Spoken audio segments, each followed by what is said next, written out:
ଜ୍ଞାନ ମୁନା କାହିଁକି ଆଜି ହାତ ଧରାଧରି ହେଇଥିଲେ ଚାଲନ୍ତୁ ଲାଷ୍ଟ ଯାଏଁ ଦେଖିବା। ତ ମୁଁ ସକାଳୁ ସକାଳୁ ବାହାରି ଯାଇଥିଲି କଲେଜ। କଲେଜରେ ଆମ ଗଲାବେଳୁ ବସ୍ ଷ୍ଟାଣ୍ଡରେ ଆମର ଷ୍ଟାଫ୍ ମାନେ ଠିଆ ଯାଇଥିଲେ। ତ ବସ୍ ନ ମିଳିବାରୁ ଆମେ ମିଲ୍କି ଭ୍ୟାନ୍ରେ ଯାଇଥିଲୁ ହେରି କଲେଜ। କଲେଜ ପଳେଇ ଆଇଲୁ। କଲେଜରେ ଆମର 9ଟା 15 ହେଲା କ'ଣ କଲେଜ ଖୋଲାଇନି ବେ, ମୋ ମୁଣ୍ଡ ଖରାପ। ତ ଏଇଭଳିଆ ଆମେ ମୁଣ୍ଡ ଖରାପ ହେଇଗଲୁ। ତାପରେ ଆମେ ପଳାଇଥିଲୁ କ୍ଲାସ୍ ରୁମ୍କୁ। କ୍ଲାସ୍ ରୁମ୍ରେ ଦେଖିଲା ବେଳକୁ ଆମେ 5-6 ଜଣ ଝିଅ ପିଲା ଦୁନିଆ। ତାପରେ ଆମର ସବୁ ସାଙ୍ଗ ପିଲାମାନେ କହିଲେ ମୋର ବି ବ୍ଲଗ୍ରେ ଆଣ, କହିଲେ ହଉ।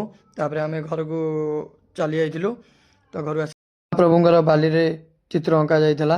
ଇଲୋ ଇଲୋ ଇଲୋ ଇଲୋ କାହା ହାତ ବେ, ଯେମିତି ମାଣ୍ଡୁ କାନ୍ଧରେ ହାତ ପକେଇ ଶୋଇଛନ୍ତି। ଘରକୁ ଦେଖିଲା ଭିତରେ ଆମର ନାଇଟ୍ ମ୍ୟାଚ୍ ପାଇଁ ସବୁ ଲାଇଟ୍ ଫାଇଟ୍ ଲଗା ସରିଥିଲା। ତାପରେ ମୁଁ ପଳାଇଥିଲି ବିଲାଟରେ ଆମର କପିଳା ଦେବ ତ ଗୋଟେ ସାର୍ଟ କ'ଣ କିଣିବେ ବୋଲି ମୋତେ ଡାକି ନେଇଥିଲି। ଇଏ ଆମ ଛୋଟ ଭାଇ, ସେଇ ଦୋକାନର ସିଲର ଟେଲର। ତ ସାଙ୍ଗମାନେ ନାଇଟ୍ ମ୍ୟାଚ୍ର ଭିଡ଼ିଓଟା ପଡ଼ିପାରିଲାନି, ନେକ୍ସଟ ବ୍ଲଗ୍ରେ ସେଇଟା ପଡ଼ିବ। ତ ଏତିକି କହି ମୁଁ ମୋର ଦ୍ୱିତୀୟ ବ୍ଲଗ୍ଟାକୁ ଶେଷ କରୁଛି। ଜୟ ଜଗନ୍ନାଥ।